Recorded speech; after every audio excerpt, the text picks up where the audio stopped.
Gladiolus अपनी सुंदरता, डंठल में फूलों का एक एक करके खिलना, कई आकार, प्रकार और रंगों के साथ साथ फूलदान में अधिक समय तक सही दशा में रहने के कारण लोगों में आकर्षण का केंद्र रहा है।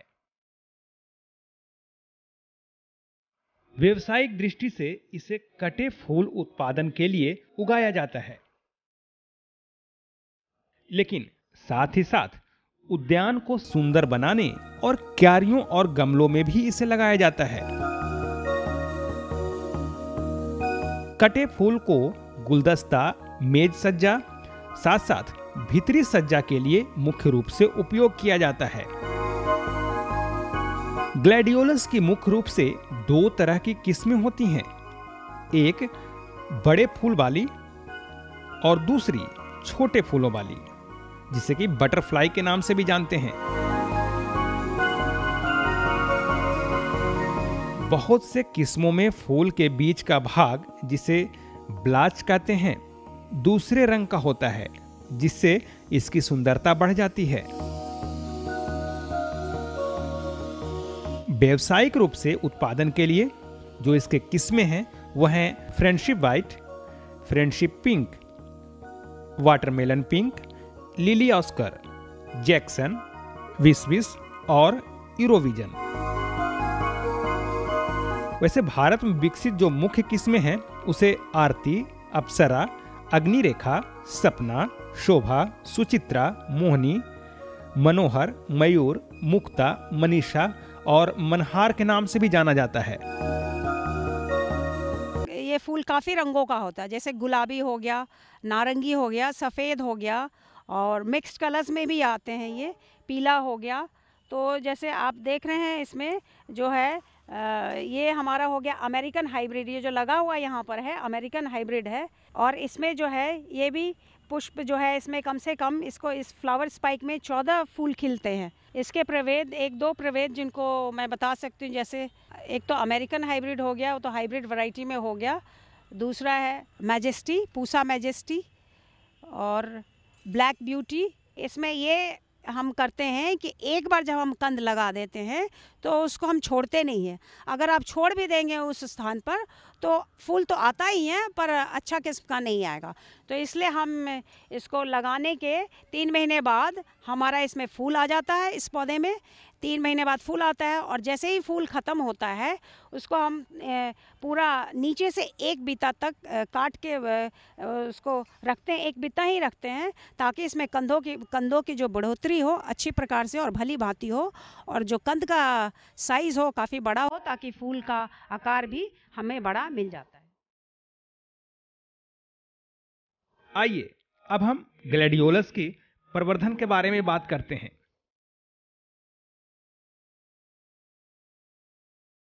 ग्लैडियोलस का प्रवर्धन कंद से होता है। कंद लगभग 3 से 5 सेंटीमीटर व्यास का होना चाहिए। लट्टू नुमा आकार वाले कंद चिपटे कंद की अपेक्षा अधिक अच्छा माना जाता है।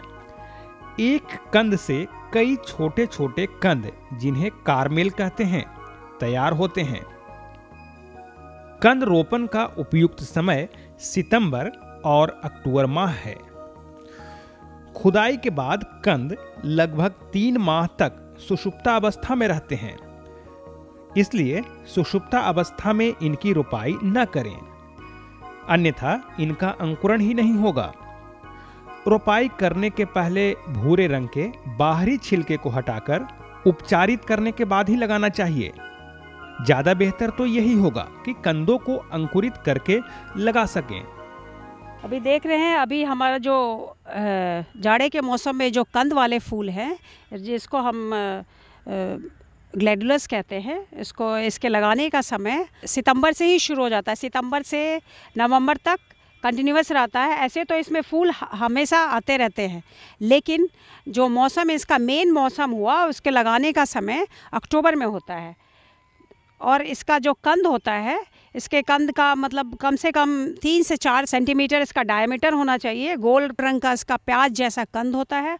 और जब कंद को हम इसको लगाते हैं तो 3 से 5 सेंटीमीटर मिट्टी की गहराई में लगाते हैं। और उसी कंद को लगाने से पहले जो हम गड्ढा बनाते हैं उसमें थोड़ा वर्मी कंपोस्ट वगैरह डाल के अच्छे से उसको मिला लेते हैं मिट्टी में, तब इस कंद को हम लगा देते हैं। अंकुरित कंद को, कंद लगाने से पहले इसके ऊपर छिलका होता है प्याज जैसा, तो उसको हम छिलके को हटा करके ही लगाते हैं। अन्यथा अगर ऐसे लगाएंगे तो वो अंकुरन होने में उसका ज़्यादा समय लगेगा। और इसमें भी हम कतार से कतार की जो दूरी है 30 सेंटीमीटर रखते हैं और कंद से कंद की दूरी अर्थात पौधे से पौधे की दूरी 15 सेंटीमीटर रखते हैं। आइए अब हम जानते हैं कि ग्लैडियोलस की खेती के लिए खाद और उर्वरक का व्यवहार हम कैसे करें।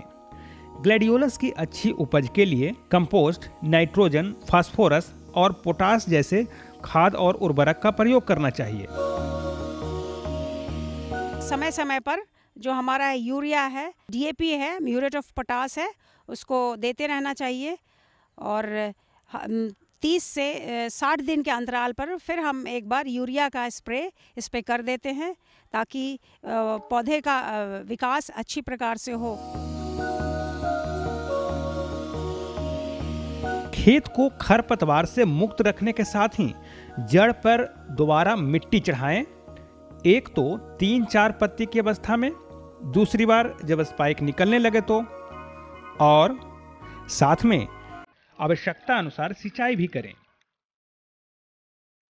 मुख्य रूप से स्पाइक निकलने समय नमी की कमी नहीं होनी चाहिए। ग्लैडियोलस के लिए पौधे को सहारा देना जरूरी होता है, यानी कि फूल की डंठल निकलने लगे उस समय आप पौधे को सहारा दे सकते हैं, जिससे कि पौधे जमीन की तरफ ना झुके। आपको बेहतर से बेहतर बाजार भाव मिल सके, इसके लिए ग्लैडियोलस की सही तरीके से कटाई होना ही जरूरी है।